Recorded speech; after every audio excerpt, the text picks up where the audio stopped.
My name is Jane. I'm 28, and my parents just hired a lawyer to bankrupt me over a fake $150,000 debt. They thought they had the perfect plan to ruin my life until the judge looked at their evidence and asked the one question they couldn't answer. The smell of premium cedar mulch was better than any expensive perfume. That's what I told myself as I wiped a streak of mud from my cheek, leaving a smear of dirt in its place. "All right, let's get those hydrangeas in before the sun hits its peak," I called out to my crew. I stood back to admire the work. The front lawn of the Henderson estate looked incredible. 3 years ago, Greenhaven was just me, a rusty pickup truck, and a desperate need to prove everyone wrong. Now I had 3 employees, 2 branded trucks, and a wait list for new clients. I was 28, exhausted, and finally, genuinely happy. I walked over to my truck to grab a bottle of water. My phone sat on the dashboard, silent. That was the best part of my life these days, the silence.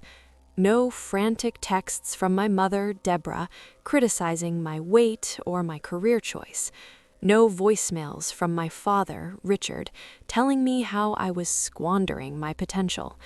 Going low contact was the hardest thing I'd ever done, but it was the only reason I was sane. A sleek, black sedan pulled up to the curb, blocking the driveway. It looked out of place next to our muddy work trucks. The engine cut, and a man in a cheap, ill-fitting gray suit stepped out. He looked uncomfortable, scanning the yard until his eyes landed on me. He checked a photo in his hand, then looked back at me. "Jane? Jane Sterling?" I capped my water bottle, feeling a sudden, cold prickle on the back of my neck. "That's me. Can I help you?" He didn't smile. He didn't introduce himself. He just walked up the driveway, stepping right over a flat of freshly planted petunias without a care. He extended a thick manila envelope toward my chest. "You've been served," he mumbled. I didn't take it immediately. My hands were still covered in gardening gloves, caked in soil. "Served? For what?" "I don't know, lady. I just deliver." He shoved the envelope against my arm until I reflexively grabbed it. Then he turned around, marched back to his car, and drove away. My crew had stopped working. They were watching. I forced a smile, trying to look unbothered. "Just a parking ticket or something, guys. Keep going." I climbed into the cab of my truck and shut the door. The sound of the world muffled instantly. My hands were shaking so bad I had to take my gloves off to open the clasp. I pulled out a stack of thick, stapled papers. Superior Court of Washington's Civil Division. Plaintiff, Richard Sterling and Deborah Sterling. Defendant, Jane Sterling. My breath hitched. The world tilted sideways. I scanned the legal jargon, my eyes blurring until they locked onto the numbers. Demand for payment, $150,000. I read the summary, my heart hammering against my ribs like a trapped bird. Recovery of loans provided for education and vehicle purchase. Verbal agreement of repayment, interest accrued. Loans? They told me that money was for my future. They told me they were proud of me. They bought me that car with a big red bow on it when I turned 18. I flipped to the next page. It was a demand for immediate asset liquidation if the cash wasn't produced within 30 days. They listed my business accounts. They listed my trucks. They didn't just want money. They had been watching me. They knew exactly what I had built, and now they were coming to burn it to the ground. The lawyer's office smelled like stale coffee and bad news. I sat on the edge of a leather chair that was too big for me, my hands clasped so tightly in my lap that my knuckles had turned white. Across the mahogany desk sat Alan Thorne. He was expensive, $300 an hour, but I needed the best, or at least the best I could afford before my bank accounts were frozen. Alan adjusted his glasses, sliding a printed spreadsheet across the glossy wood toward me. He didn't look hopeful. "It's not good, Jane," he said, his voice flat. "In Washington state, verbal contracts for loans can be binding if there is a pattern of repayment. That's what they are hanging their entire case on." I stared at the paper. It was an Excel spreadsheet printed in landscape mode. It was titled, "Jane Loan Repayment Schedule." "But I never agreed to a loan," I insisted, my voice cracking. "They told me the tuition was a gift. They said, 'We want you to have a better start than we did.' And the car? They put a giant red bow on it. Who puts a bow on a loan?" "People who plan ahead," Alan muttered. He pointed a pen at a highlighted column on the paper. "See these dates? See these amounts? They have copies of checks you sent them. 4 checks, $500 each, spaced out over the last 2 years. I leaned in, squinting at the dates. January 15th, May 12th, August 30th. My stomach dropped through the floor. "Wait, no.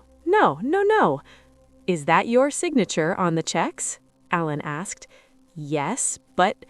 "Then that looks like a repayment plan, Jane. To a judge, that looks like you acknowledged the debt and started paying it back." "Those weren't loan payments." I stood up, unable to sit still. The room felt like it was shrinking. "January 15th is their anniversary. May 12th is Mother's Day. August 30th is my dad's birthday. I sent them money because I felt guilty for not visiting. They were gifts. Gifts!" Alan took off his glasses and rubbed the bridge of his nose. "Did you write 'Happy Birthday' or 'gift' in the memo line?" I closed my eyes, trying to visualize the checks I wrote 2 years ago. "No, I usually leave it blank."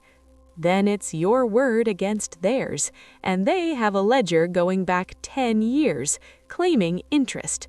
He sighed. "Jane, look, why now? You haven't spoken to them in years. What triggered this?" I sank back into the chair. My phone buzzed in my purse, a ghost of a vibration against my hip. I pulled it out and scrolled back through my blocked messages folder. I found it. The text from 3 weeks ago. From Mom. "You missed my 60th birthday party. Everyone asked where you were. I was humiliated. You think you're so big now with your little gardening business? Don't forget who made you." I hadn't replied. I had just deleted it. "It was her birthday," I whispered, the realization tasting like ash in my mouth. "I didn't go. I didn't send a card. I just wanted to be free." Alan looked at me with pity, which was worse than the bill I knew was coming. "They don't want the money, Jane. If they wanted money, they would have asked for a settlement first. Filing a lawsuit like this is a nuke. They want to hurt you." He leaned forward. "If we lose, they can garnish your business revenue. They can seize your equipment. They can effectively become the majority owners of Green Haven until the debt is paid." The air left my lungs. They didn't just want to bankrupt me. They wanted to become my boss. They wanted me back under their thumb, working off a debt that didn't exist forever. "I can't let them win," I said, my voice trembling. "Then you need proof, Jane. Real proof. Not memories, not feelings, documentation. Otherwise, you better start looking for a bankruptcy attorney." The mediation room was freezing. I was convinced they kept the thermostat at 60 degrees just to make people uncomfortable enough to sign anything. I sat on one side of the long glass conference table. Alan sat next to me, organizing his notepad with calm precision. Across from us sat the people who had given me life and were now trying to take it back. Richard, my father, wore a navy suit that was a size too tight across the shoulders, a remnant of his glory days as a venture capitalist, a title he used to cover up a string of failed investments. He refused to look at me, focusing instead on the expensive watch on his wrist. Deborah, my mother, was staring right at me. She wore a cream-colored pantsuit and enough gold jewelry to anchor a small boat. Her blonde hair was perfectly coiffed, sprayed into a helmet of submission. She looked sad. It was a practiced, weaponized sadness. "Jane," she said softly, her voice trembling just enough to sound convincing to a stranger, "you look tired. Are you eating enough?" "I'm fine, Mother," I said, keeping my voice steady. "Let's just get this over with." Their lawyer, a man with a smile like a shark, cleared his throat. "My clients are willing to drop the lawsuit, Miss Sterling. They don't want to ruin you. They love you." "Then why are they suing me for money I don't have?" I snapped. "They are concerned," the shark continued smoothly. "They believe you are overwhelmed. Running a business is hard. They want to propose an alternative structure to the repayment." He slid a document across the glass. Alan picked it up, read it, and immediately stiffened. He didn't even show it to me. "Absolutely not," Alan said. "This is a hostile takeover." "It's a partnership," Richard said, finally speaking. His voice boomed, filling the small room. "We forgive the debt. In exchange, you transfer 51% of Greenhaven to us. We'll handle the finances, the strategy. You just play in the dirt. Do what you're good at." I felt the blood drain from my face. Play in the dirt? "It's for your own good, Janie," Deborah added, leaning forward. Her eyes were hard, devoid of the warmth her voice feigned. "You've always been terrible with money. Remember the lemonade stand? You gave it all away. We just want to protect our investment." The silence stretched, tight as a drumskin. I looked at Richard's smug grin. I looked at Deborah's cold calculation. They didn't need the money. They couldn't stand that I had succeeded without them. They wanted to own me. They wanted me to wake up every morning and ask their permission to buy a shovel. "No," I whispered. "Excuse me?" Richard's smile faltered. I stood up, my chair scraping loudly against the floor. "No, I won't sign. I built this company. Me, not you. I slept in my truck to buy my first mower. I ate ramen for 2 years so I could make payroll. You gave me nothing but criticism."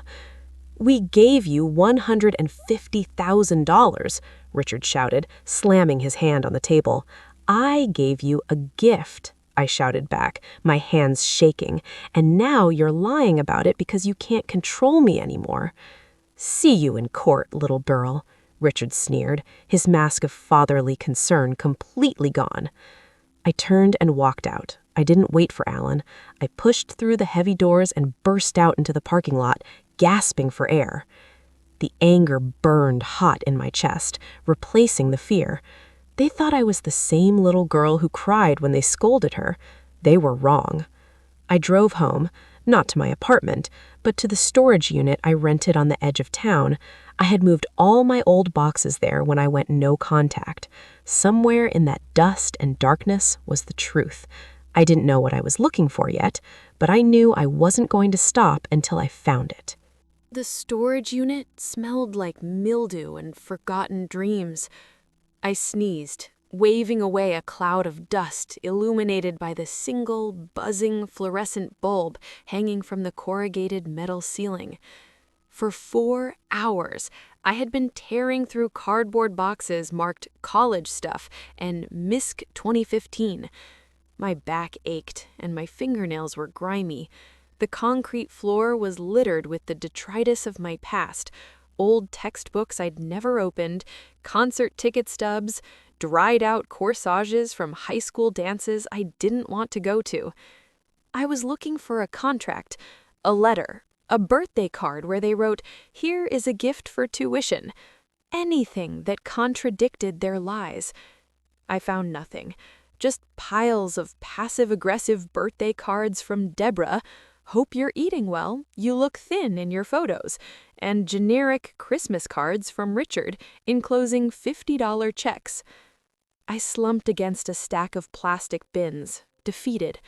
My phone showed it was 2 a.m. The mediation had been a disaster. The trial was in 3 weeks. I was going to lose my business because I couldn't prove that my parents were liars. They had always been careful. They never put their cruelty in writing. My eyes drifted to a cracked plastic tub in the corner labeled Old Tech. I crawled over and popped the lid. Inside was a tangle of coaxial cables, old Nokia chargers, and at the very bottom, my clunky college laptop, a silver Dell that weighed about 10 pounds. I hadn't turned it on in at least 6 years. It was before I went no contact, before Grandma Margaret died. A thought struck me, sharp and sudden. Grandma. My grandmother was the only person in that family who ever saw me. She hated how Richard tried to control everyone with money. She used to slip me cash during holidays and whisper, "For your freedom fund, Janie." I plugged the ancient laptop into the wall outlet. The power brick sizzled faintly. I pressed the power button. Nothing. I held it down, praying to whatever gods watch over obsolete technology. With a groan that sounded like a dying animal, the hard drive began to spin. The fans kicked on full blast, sounding like a jet engine in the small metal room. It took 20 minutes to boot up. The Windows 7 logo glowed on the cracked screen. I guessed my old password on the 3rd try. I didn't go to my documents. I went straight to the email client. It was an old university account that I had forwarded to my current Gmail years ago, but the archive was still there, frozen in time. I typed "Grandma" into the search bar. The computer lagged, the little hourglass spinning mockingly. Dozens of results popped up. Recipes, holiday plans, checking in on me. I scrolled back, further and further, to the year before she died, the year I started college. My heart hammered against my ribs. I clicked on an email with the subject line, "Your father and the trust." The date was August 10th, 10 years ago, 2 weeks before Richard gifted me the first tuition payment. I read Grandma Margaret's words, her voice echoing in my head, sharp and clear, even from the grave. "Dearest Janie, I've just gotten off the phone with your father. He's being difficult again about the education trust. I set that money aside specifically for you so you wouldn't have to rely on them, but as trustee, he has to sign off on the transfers. He's complaining about admin fees and trying to delay the disbursement. I told him if the money isn't in your account by September 1st, I'm calling my lawyer and having him removed as trustee. Don't let them bully you, sweetheart. That money is yours by right. It's your ticket out. Love, Grandma M." I stared at the screen until my eyes watered. The buzzing of the overhead light faded away. There was no loan. There had never been a loan. The money Richard had preened about giving me, the money he was now suing me to get back, wasn't his. He was just the delivery boy for my grandmother's generosity. A cold, hard fury settled into my chest, replacing the fear. They hadn't just lied to me. They stole the credit for my grandmother's final gift, used it to manipulate me for a decade, and were now using it to try and destroy me. I pulled out my phone and took a picture of the screen, then another. Then I emailed the entire thread to myself and to Alan. I wasn't tired anymore. I closed the laptop lid. The fan sound died down, leaving silence in the storage unit. I stood up, dusting off my knees. They wanted a fight? They were going to get one. I didn't sleep. I showed up at Alan's office at 8 a.m., my eyes red-rimmed and burning, clutching a USB drive like it was a holy relic. Alan looked fresh, smelling of expensive cologne and peppermint. He plugged the drive into his computer, clicked on the file I'd flagged, and leaned back. He read Grandma Margaret's email in silence. Then he read it again. "This is good," he said finally, taking a sip of his coffee, "but it's not enough." My heart sank. "What do you mean? It says right there, the money was mine." "It says your grandmother intended for the money to be yours," Alan corrected gently, spinning his chair to face me. "But in court, intent isn't a transaction. Richard will argue that the trust money ran out, or was used for something else, and that the check he wrote you came from his own pocket.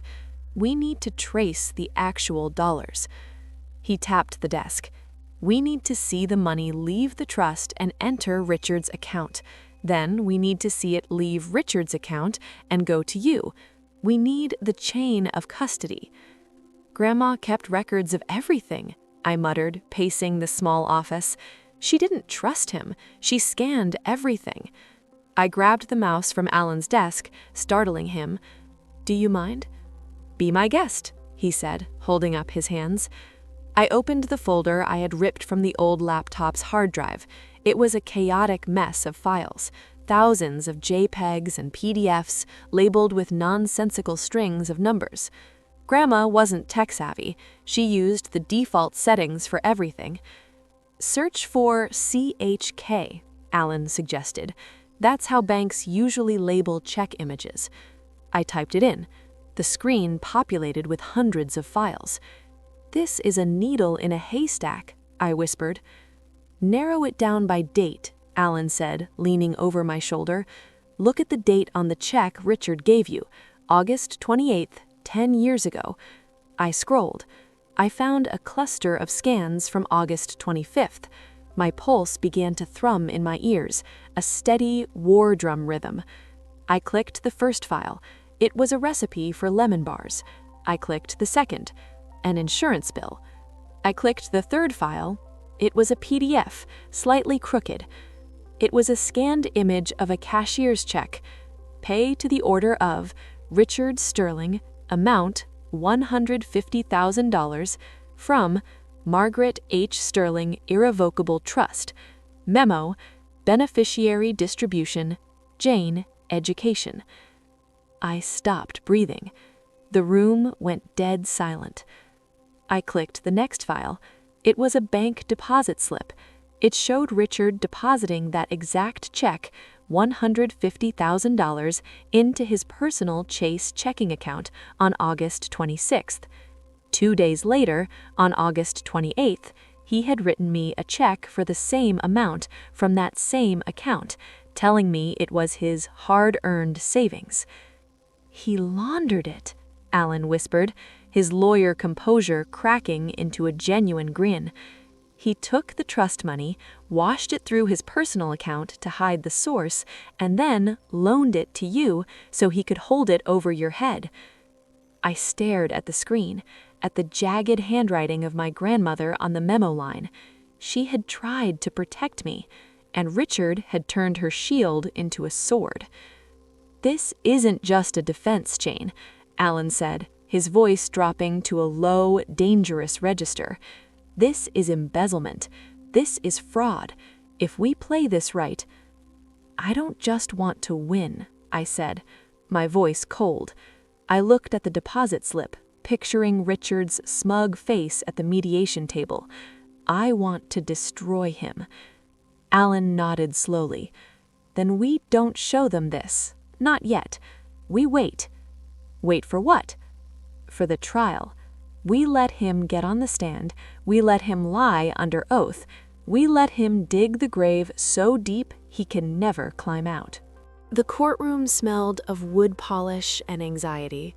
It wasn't like on TV. There were no dramatic music swells, no gasps from a packed gallery, just the quiet hum of the ventilation system and the rustling of papers. I sat at the defendant's table, stiff in my charcoal blazer. My hands were folded in my lap to hide the fact that they were trembling. To my right, Alan was the picture of calm, arranging his files with geometric precision. To my left, across the aisle, sat my parents. Deborah was wearing a powder blue cardigan that made her look frail and grandmotherly. She dabbed at dry eyes with a tissue every time the judge looked her way. Richard sat tall, chest puffed out, radiating the confidence of a man who believed his own lies. Judge Reynolds entered. He was a severe man, with deep lines etched around his mouth and eyes that seemed to have seen every variety of human foolishness. He sat down, adjusted his robe, and peered over his spectacles. "Civil case 4092, Sterling v. Sterling," he intoned. "Let's proceed." My parents' lawyer, the shark from the mediation, stood up. He spent the morning painting a masterpiece of fiction. He called witnesses, an old family friend who claimed Richard complained constantly about my spending habits. He submitted the Excel spreadsheet as Exhibit A. Then he called me to the stand. I walked up the short steps to the witness box, feeling every eye in the room burning into my back. I swore to tell the truth. "Ms. Sterling," the shark began, pacing back and forth, "is it true that you accepted $150,000 from your parents 10 years ago?" "I accepted a check from my father, yes," I said, my voice steady. "And you used this money to fund your education and start your business, correct?" "Yes." "And did you, at any point, sign a document stating this was a gift?" "No," I said, because I trusted them. The shark smiled. It was a cruel, thin thing. "Trust is lovely, Miss Sterling, but repayment is legal. You accepted their life savings, you promised to pay them back, and now that you have a successful business, you have decided that their generosity is an inconvenience. Is that accurate?" "No," I said firmly. "It was never a loan." "No further questions." I stepped down, my legs feeling like jelly.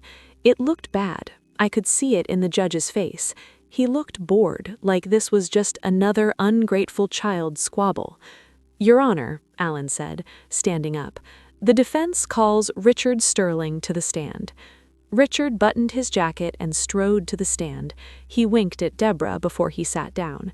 He swore the oath with a booming voice, as if he were announcing a touchdown. Allen approached the podium. He didn't have any papers in his hand. He looked casual, almost sloppy. It was part of the trap. "Mr. Sterling," Allen began, "you claim this money was a personal loan from your savings?" "Absolutely," Richard said, leaning into the microphone. "I worked 30 years in finance. I scrimped and saved to help my daughter get a head start. It was my nest egg." "And the terms of this loan?" "Verbal, between a father and daughter. She looked me in the eye and promised to pay me back once she made her first million." "I see," Allen said. He walked back to our table and picked up a single piece of paper. He didn't look at it, he just held it.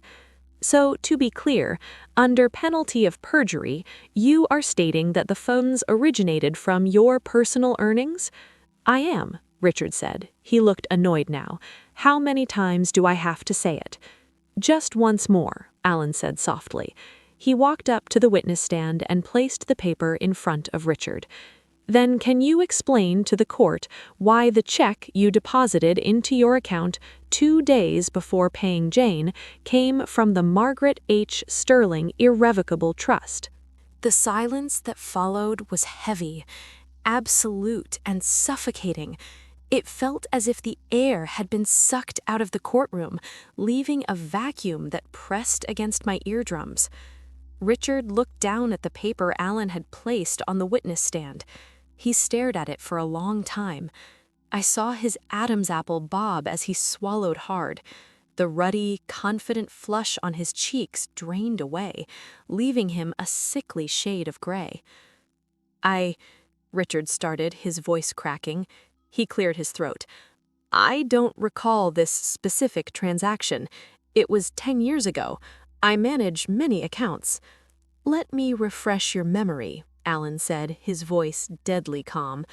"This is a cashier's check for $150,000 from the Margaret H. Sterling Irrevocable Trust. It is dated August 25th. You deposited it into your personal account on August 26th. You wrote a check to Jane for the exact same amount on August 28th. Alan leaned in, resting his hands on the rail of the witness box. You didn't lend Jane your money, Mr. Sterling. You passed through her inheritance and called it a loan. Isn't that correct? Objection. The shark lawyer jumped up, but he looked rattled. Relevance. It goes to the heart of the claim, counselor, Alan snapped, turning back to Richard. Did you or did you not misappropriate trust funds to manufacture a debt against your own daughter? Richard looked frantically toward the gallery, searching for Deborah. She had stopped dabbing her eyes. She was gripping her purse so tightly her knuckles were white, her mouth hanging slightly open in horror. She couldn't help him. It was a management fee, Richard stammered. Reimbursement for expenses. A $150,000 expense? Alan asked. Judge Reynolds leaned forward. The boredom was gone from his face, replaced by a sharp, icy focus. He extended a hand. Let me see that exhibit. The bailiff took the paper from Alan and walked it up to the bench. Judge Reynolds put on his reading glasses. He studied the document. He looked at the deposit slip. Then he looked at the check Richard had sued me over. He picked up a pen and tapped the paper, a rhythmic tat-tat-tat that echoed in the silent room. He looked down at Richard. The look was withering. It was the look of a man who had zero tolerance for liars. Mr. Plaintiff, the judge said, his voice low and gravelly, you just testified under oath that this money was your personal savings. Richard opened his mouth, but no sound came out. The judge held up the paper, shaking it slightly. So can you explain to this court why the routing number on the originating transfer belongs to a trust where the sole beneficiary listed is not you but the defendant, Jane Sterling? Richard slumped. His shoulders collapsed inward. The arrogance that had defined my entire life, the terrifying, controlling presence of my father, evaporated in an instant. He wasn't a titan of industry. He was just a thief in a cheap suit. Richard whispered, I thought, as trustee, I had discretion. Discretion to invest, the judge roared, his voice booming off the mahogany walls. Not discretion to rebrand an inheritance as a personal loan to extort your own child. The bang of the gavel made me jump. I have heard enough, Judge Reynolds said, tossing the paper onto his desk. Not only is this claim dismissed with prejudice, but I am referring this transcript and these exhibits to the district attorney's office. Mr. Sterling, you are going to remain in this building until the authorities arrive to discuss the matter of embezzlement. I let out a breath I felt like I had been holding for 10 years. The knot in my chest loosened. I looked at Alan. He gave me a small, tired smile and nodded. It was over. The aftermath wasn't loud. It was a shuffling, murmuring collapse. I watched as the bailiff approached the plaintiff's table. He spoke low words to Richard, placing a hand on his shoulder, not in comfort, but in custody. My father, the man who used to terrorize our household with nothing more than a raised eyebrow, looked small. He looked like an old man who had forgotten where he parked his car, not a mastermind. Deborah was weeping now.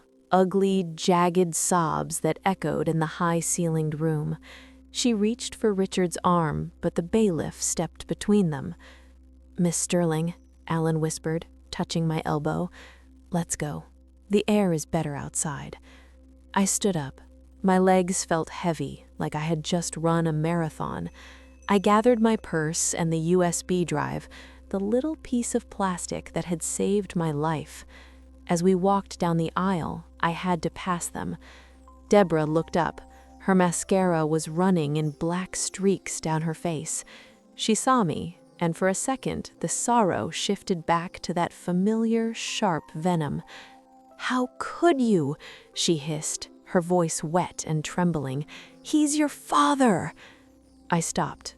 I looked at the woman who had watched me drown in debt and anxiety for months, who had sat by while her husband tried to steal my livelihood. "No," I said softly, my voice echoing slightly in the quiet room. "He's just a trustee who got caught." I didn't wait for her response. I pushed through the heavy wooden doors and walked into the corridor. We took the elevator down in silence. When the doors opened to the lobby, the sunlight from the main entrance hit me like a physical wave. It was blinding, warm, and real.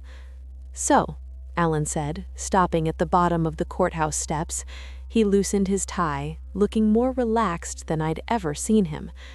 "The DA will be in touch about the fraud case, but as far as your business goes, you're in the clear. It's over, Jane." "Thank you, Alan," I said. I wanted to hug him, but I settled for a firm handshake. "For believing me." "I didn't just believe you, I believed the evidence. Your grandmother was a smart woman." "Yeah," I smiled, feeling a prick of tears that had nothing to do with sadness. "She really was." I walked to my truck. I sat in the driver's seat for a long time, just listening to the engine idle. I pulled out my phone. I had 3 missed calls from Mom. I opened the contact. I didn't listen to the voicemails. I didn't read the texts. I tapped block caller. Then I went to Dad, block caller. I put the phone in the cup holder and shifted into gear. 20 minutes later, I pulled into the gravel lot of Greenhaven. My crew was loading up for the afternoon jobs. The smell hit me the moment I stepped out. The rich, damp scent of peat moss, cedar, and blooming jasmine. It smelled like work. It smelled like ownership. I walked over to the greenhouse. The humidity hugged me. I ran my hand along a row of young maples I had grafted myself. They were small now, fragile, but their roots were deep. They would grow tall. They would survive storms. I wasn't the daughter of a fraud anymore. I wasn't a defendant. I was Jane Sterling, owner of Greenhaven, and for the first time in my life, the ground beneath my feet was entirely my own.